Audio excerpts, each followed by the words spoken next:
Manyares ko. Ako po ay representative ng aming pinakamamahal na si Pastor Apollo C. Kibuloy. Alam niyo po, mahirap pala sumunod sa isang magiting at magaling na speaker na si Congressman Marcoleta. Buti na lang, yung aking pong nire-represent, magaling din at guwapo. Si Pastor Apollo C. Kibuloy ay kailangan nating suportahan. Bakit? Galing siya sa kahirapan. Ang kanyang mga magulang ay galing sa Lubao, Pampanga. Pinanganak siya doon sa Kalinan sa Tamayong, Davao City.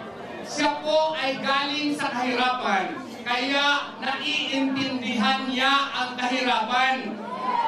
Yung sabi po ni Presidente Marcos, na galing na bumibili lang daw ng suka at naging meron ng certificate of candidacy. Maniwala kayo o hindi. Si Pastor Apollo C. Kibuloy noon, dahil sa kahirapan, ay gumagawa po ng suka. Pero dahil sa kanyang paniniwala at sa kanyang grabe na determinasyon na maka-achieve sa buhay niya, napaakyat niya ito, nag-aral, naging scholar, naging pastor, at in 1985, he founded the Kingdom of Jesus Christ, which is now one of the leading religious organizations in the world. Alam po ninyo, meron siyang kaibigan. Ang kanyang kaibigan, ang ating heart and soul ng PDP laban ngayon. Dahil sa kanyang closeness ng ating mahal na Presidente Rodrigo Duterte, ginawa siya ngayong poster boy ng kalabisan ng ating pamahalaan. Kaya nga ngayon, saan po siya? Nasa po siya sa presuhan, at ngayon, ipagpaumanhin niyo po, baka po nangangamoy na siya ng suka, pero everyday po siya naliligo. Atin pong pakinggan ang mensahe, ang boses ng mga taong inapi. Pastor Apollo Kibuloy. Si Pastor Apollo C. Kibuloy, binuno ng fastest growing congregation ng Kingdom of Jesus Christ na may 7 milyon na sasakupan sa buong mundo. Matibay sa prinsipyo, kapatahimigan, may pag-ibig sa Diyos at tunay na malasakit sa bayan. Lahat ng Pilipino, mahal sa Pilipinas. Mula sa isang dukhang pamilya sa Lubao, Pampanga, lumipat sa Davao kung saan siya isinilang noong Abril 25, 1950 sa paanan ng bundok Apo.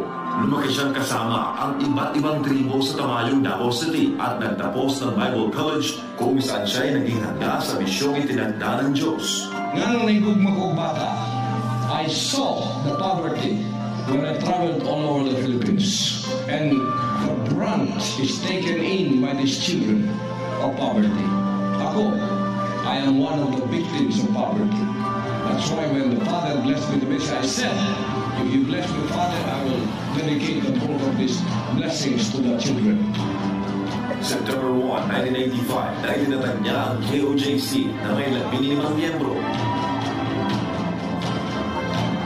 Tulong ang tatak ng KOJC sa ilalim ng pamamahala ni Pastor Apollo C. Kibuloy na noon hanggang ngayon. Kalinga para sa may hirap, ulila at bata na pabayaan. Inilalayo ang kabataan sa droga, rebelyon at maling landas. Libreng edukasyon at mas magandang kinabukasan para sa kabataang sarap sa buhay. Pagtaguyod sa kapakanan ng mga kapatid natin katulungo. Pagsusulong ng advokasya sa kalikasan at malinis na kapaligiran, agarang aksyon at tulong para sa mga biktima ng kalamidad at sakuna, pagtulong sa nation building upang labanan ang salot ng droga, korupsyon at terorismo. Bakit siya tumatakbo bilang senador? Upang ipaglaban ang hustisya, katotohanan at kapakanan ng Pilipino. Bilang isang spiritual leader na biktima ng political harassment dahil sa kanyang paninindigan at pagiging malapit sa pamilya Duterte, nauunawaan niya ang pang-aapi at kawalan ng hustisya. Isa siyang political prisoner na ikinulong ng walang kasalanan. Bakit mo siya kailangang iboto? Si Pastor Apollo C. Kibuloy, galit sa korupsyon, Ang Exhibit A niya ay ang KOJC, maugnat, disiplinado, parang first world country. Simple lang ang layunin niya, ayusin ang Pilipinas para sa bawat Pilipino. Mr. Zero Corruption, death penalty sa mura. Tuloy ang laban sa droga at CPP-NPA-NDF. Tagapagtanggol ng inaapi, makakalikasan. Ngayong eleksyon, simulan nating ayusin ang Pilipinas. Pastor Apollo C. Kibuloy, para sa Senado. PDP Laban, and most especially Pastor Apollo Kibuloy. Magandang araw sa lahat ng mga Pilipino. Sana makarating ang aking boses ngayon. Ako po si Pastor Apollo C. Kibuloy at tinatanaw kong isang malaking kalan na maging bahagi ng kaganapang ito at maging kaisa sa lineup ng Duterte senatorial candidates. Isang pagpupugay sa aking kaibigan, ang chairman ng Partido Demokratiko ng Pilipinas, PDP Laban, former President Rodrigo Roa Duterte.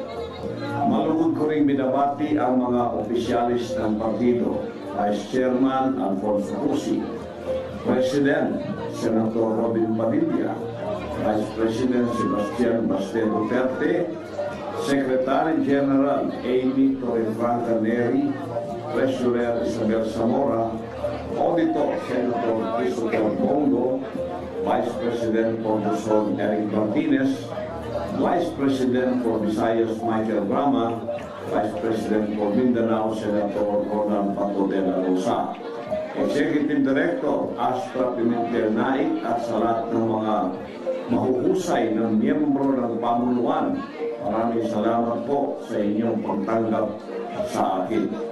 Ako'y kaisa sa mga isinusulong ng PDP Laban na sa loob ng 43 taon ng pagkatatang ito ay lalaban para sa pangunahing karapatan ng Pilipino. Isusulong ang mga reforma sa pamahalaan upang maging lalong inklusib ang bansa pagdating sa paglago at paninindigan para sa katotohanan. Sa liderato ng ating dating Pangulong Duterte, naranasan ng Pilipinas ang isang golden age o renaissance pagdating sa infrastruktura, ekonomiya, maging sa peace and order. Nilabanan ng ating Pangulo ang makakaliwa komunistang grupo at iligal na droga, mga salot sa lipunan. Dadalhin natin ang laban na ito sa Senado at gagawa ng mga batas na tututok para mabigyan ng maginhawa at mabuting pamumuhay ang bawat Pilipino. Tatapusin natin ang laban na ito sa pamamagitan ng pag-uksa ng korupsyon. Huwag nating hayaan ang kaban ng bayan ay lapastanganin ni Iman. Ang mga opisyal ng gobyerno, lalo na ang mga mambabatas ay may tungkulin na proteksyonan ang pera ng taong bayan. Hindi ito dapat gamitin kung saan-saan, lalo na sa pansariling interes lamang. Ang pera ng taong bayan ay para sa pampublikong kapakanan, hindi sa bulsa ng kahit sinuman. Galit ang mga Duterte sa mga korap at magnanakaw. Galit ang PDP laban sa korupsyon at katiwalian. Ako rin bilang isang kandidato sa partido ng PDP laban ay titiyaking walang korap sa gobyerno at walang magnanakaw sa pera ng bayan. Maaasahan ninyo ko sa bagay na yan. Ang dahilan ng magbilis na paglago ng Kingdom of Jesus Christ ay dahil sa zero korupsyon ng pamamahala. Sa KOJC, walang lugar ang korupsyon. Bawal ang magnanakaw at korap sa KOJC. Ako'y naniniwala na nagkakaisa ang mga Duterte senatorial candidates sa layunin ito laban sa korupsyon. Hindi man ako makasama sa araw-araw na pangangampanya dahil sa kalagayan mo ngayon, sama-sama tayo at ayusin natin ang Pilipinas. Vote straight PDP Laban. Number 10, Attorney Jimmy Bondo. Number 22, Senator Bato de la Rosa. Number 28, Senator Bongo. Number 30, Attorney Jamie Binlo. Number 34, Attorney Raul Lambino. Number 30, Congressman Rodante Marcoleta. Number 56, Attorney Vic Rodriguez. At number 58, Philip Salvador. At ang inyong lingkod, Pastor Apollo C. Kibuloy, number 53 sa Marota. Maraming salamat po para sa Diyos at Pilipinas nating mahal. Bakit kailangan ng isang Pastor Apollo Kibuloy sa Senado? Una sa lahat, mapagpalang araw sa aking mga kababayan sa buong Pilipinas at sa buong mundo, saan man umaabot ang aking video. Nagpapasalamat ako sa pagkakataong ibinigay sa akin ng korte na makapag-record ng video para ipakilala ang aking sarili at ipahayag ang mga plataforma at plano para sa bansang Pilipinas kung sakaling palarin at maging isang senador.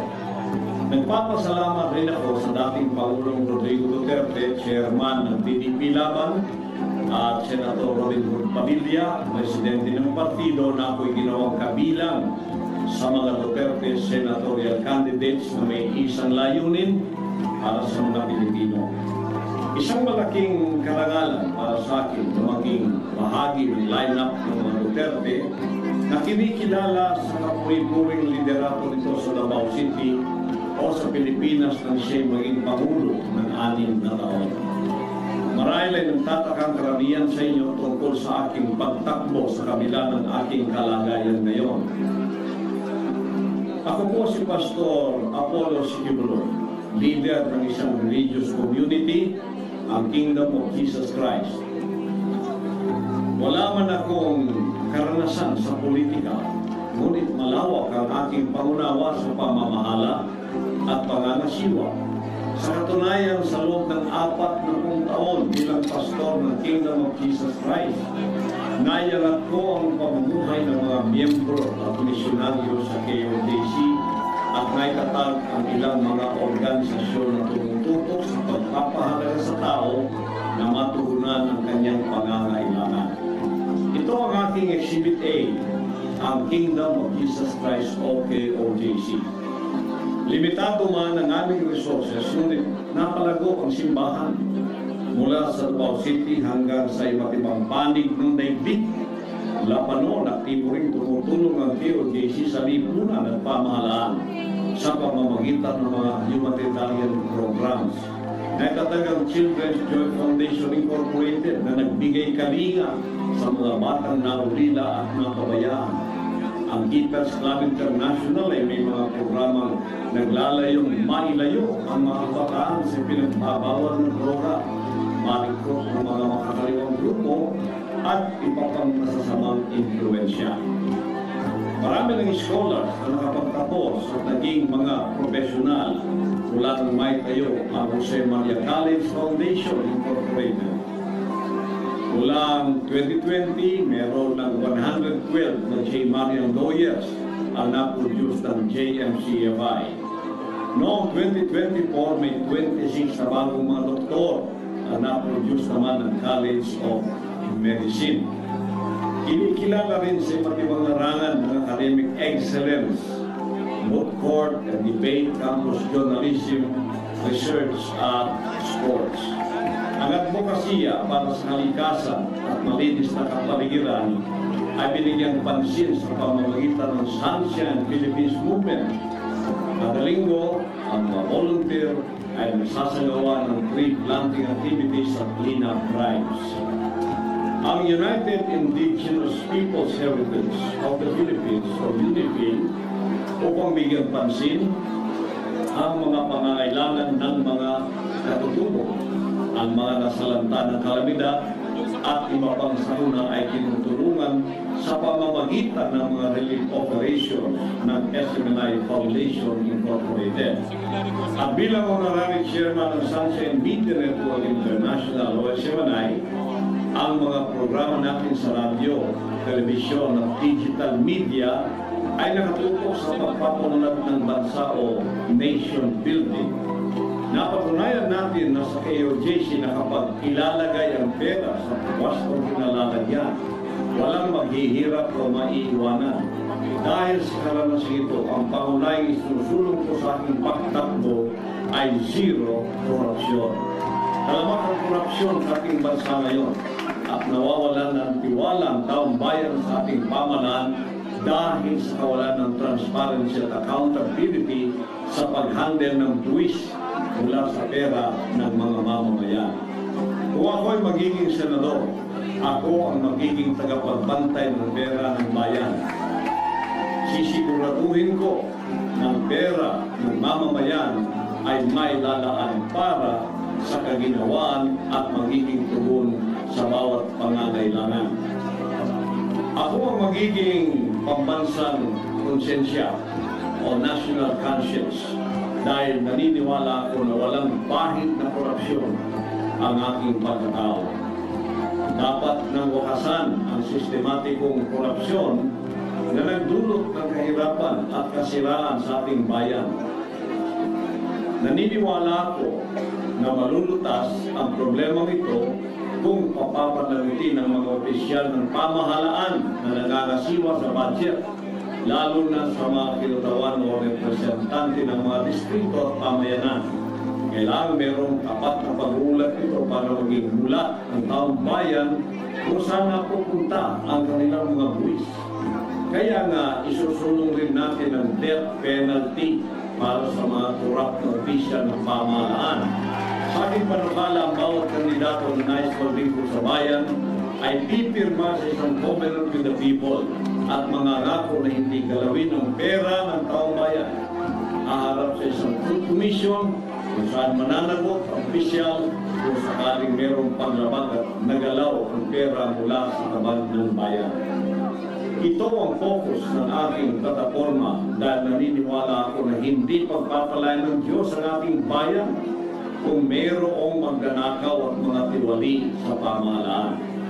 Kalakip nito ay paglalaman kong justisya at katotohanan, kapakanan ng bawat Pilipino.